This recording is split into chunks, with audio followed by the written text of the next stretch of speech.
اعتبار مکمل طور پر اٹھتا جا رہا ہے. اب انہوں نے ایک انکشاف ایک طرح کا کیا ہے, اور یہ انکشاف وہ یہ کر رہے ہیں کہ جب میں نے ان کے ساتھ ڈائلاگ کیا تھا, ان کالا دن تنظیموں کے ساتھ اور ان لوگوں کے ساتھ, یہ جو گروپس ہیں مختلف, ان کے ساتھ جب میں نے ڈائلاگ کیا تھا, تو بلوچستان کے اس حال کی سب سے بڑی وجہ لاپتہ افراد ہیں.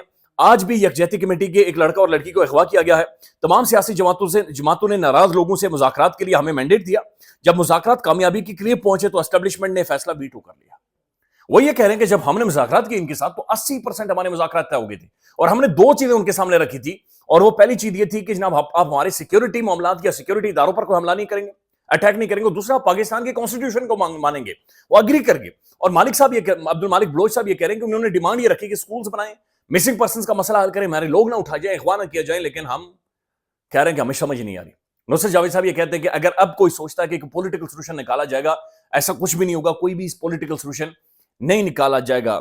یہ بڑی الارمنگ سچویشن ہے. اور یہاں پر میجر جنرل زاہد محمود صاحب نے کہا کہ 1972 سے لے کر آج تک آپ ایک وائٹ پیپر جاری کریں کہ بلوچستان کو کتنے پیسے دیے گئے, اور وہ جتنے پیسے دیے گئے کیا ان کا 2% بھی بلوچستان کے اندر انویسٹ ہوئی ہے, کوئی انفراسٹرکچر بنا ہے, کوئی یونیورسٹیز بنی ہیں, کالجز بنے ہیں. یہ وہ سوالات ہیں جو کہ ریئلٹی کے اوپر مبنی ہے, لیکن ہماری چمڑی چونکہ موٹی ہو چکی ہے, ہماری کھالیں موٹی ہو چکی ہیں, اس وجہ سے ناظرین ہمیں سمجھ نہیں آ رہی. اب ناظرین جو آیا ہے استعفیٰ, یہ استعفیٰ جناب آیا ہے جناب یہ عمران کشور صاحب ہیں, اور یہ D I G admin Lahore, انہوں نے استعفیٰ دیا ہے. اب پہلے جناب یہ محترم صاحب کی یہ جو چیتا ہے, انہوں نے استعفیٰ دیا ہے. ان کے جو کارنامے ہیں وہ سن لیں. انہوں نے زمان پارک کے اوپر آپریشن کیا تھا, اور اس دور میں یہ ماشاءاللہ سے بطور وردی پہن کر ایک فن خان خود کو یہ سمجھ رہے تھے, اور چڑھ دوڑتے تھے. یعنی بس ٹھیک ہے میں چڑھ دوڑوں گا, اور رہونت فرونیت یعنی وہ قہر یہ ڈال دیتے. یہ ایسا ٹائم تھا جب ان کی طرف دیکھتے ہوئے محسوس ہوتا تھا جیسے میں فیصلہ کر لوں تو میں خود کی میں نہیں سنتا. یہ اس وقت کے رجنی کانت بنے ہوئے تھے. تو رجنی کانت صاحب اب کیا کریں, ان کی اس وقت کی رجنی کانت صاحب کی اس وقت کی سٹیٹمنٹ پہلے سن لیں آپ. رجنی کانت صاحب اس وقت کہتے ہیں, چیئرمین عمران خان کے گھر چھاپے کے دوران مجھے دروازے توڑ کر اندر جانا پڑا.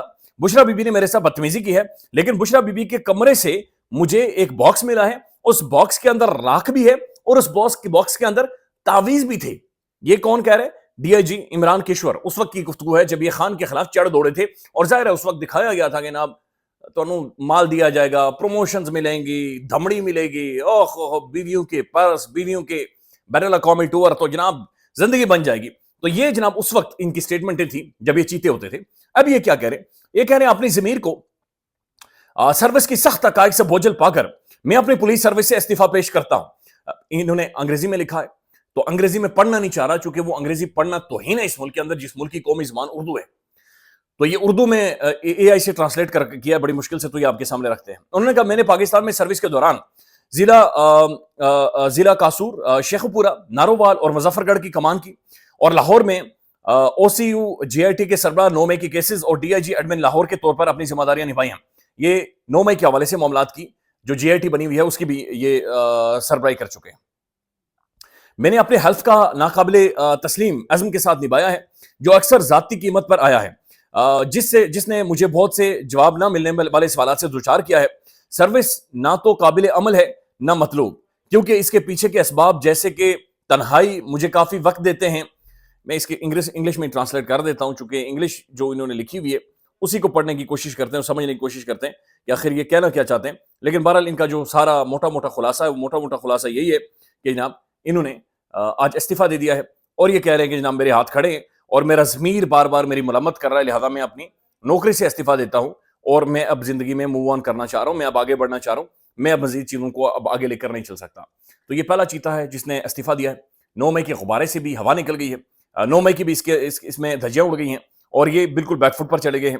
لیکن اس کے اوپر اظہر صدیقی صاحب نے لکھا ہے بڑا استعفیٰ, کیا اس کی باتوں پر یقین کریں, پنجاب پولیس کو بڑا دھچکا, عمران خان اور 9 مئی کیسز کی جے آئی ٹی سربراہ ڈی آئی جی عمران کشور نے استعفیٰ دے دیا ہے. پولیس سروس آف پاکستان سے استعفیٰ دے رہا ہوں. اور پھر انہوں نے کہا کہ جناب میں اپنے حلف کی پاسداری اس طرح سے نہیں کر سکا, چونکہ یہاں پر بہت زیادہ مشکل ہے اور بعض اوقات اپنی ذاتی قیمت ادا کرنی پڑتی ہے. پھر انہوں نے کہا کہ میں ایک ایسے موڑ پر کھڑا ہوں جہاں میری مزید خدمات ممکن نہیں ہیں. تاریخ گواہ رہے گی کہ میں نے عزت کے ساتھ خدمات سر انجام دی ہیں. میں خاموشی سے خدمت نہیں کروں گا, برائے کرم میرا استعفا قبول کر لیں تو انہوں نے کہا تاریخ یاد رکھیے. تاریخ آپ کو نہ صرف یاد رکھے گی بلکہ کوڑے دان میں پھینک چکی ہے. تاریخ آج آپ کو جن الفاظ میں یاد کر رہی ہے وہ بدبودار الفاظ ہیں. آپ ہسٹری کے اس گٹر کے اندر چلے گئے ہیں جہاں پر آپ قاضی فائد عیسیٰ کے ساتھ والی ایک شخصیت کے طور پر دیکھے جا رہے ہیں. آپ کے ساتھ وعدے کیے گئے تھے, آپ کو پروموشن نہیں ملی, آپ کی ترقیاں نہیں ہوئی, آپ اوپر نہیں گئے جہاں پر آپ جا کر بیٹھنا چاہتے تھے. اللہ نے آپ کو وہاں پر نہیں پہنچایا, لیکن تاریخ کے اس گٹر کے اندر آپ چلے گئے ہیں کہ جہاں پر استعفیٰ دینے کے بعد بھی آپ ایک ایسی کنٹروورشل ترین فگر ہیں جہاں پر کبھی بھی آپ کے لیے کوئی کرسی نہیں چھوڑے گا, آپ کی عزت و تکریم میں کھڑا نہیں ہوگا. شاید آپ کے دوست سنگی ہوں, ان کے ذریعے آپ اپنی کچھ جگہوں پر پروٹوکول لے لیں, لیکن حقیقت بات یہ ہے کہ آپ مارکیٹ میں جا کر ایک سگریٹ عزت کے ساتھ اب نہیں خرید سکتے. خیال رکھیے گا ناظرین, ایک بڑی تلخ چیزیں ہیں, اپڈیٹ کریں گے. اللہ حافظ.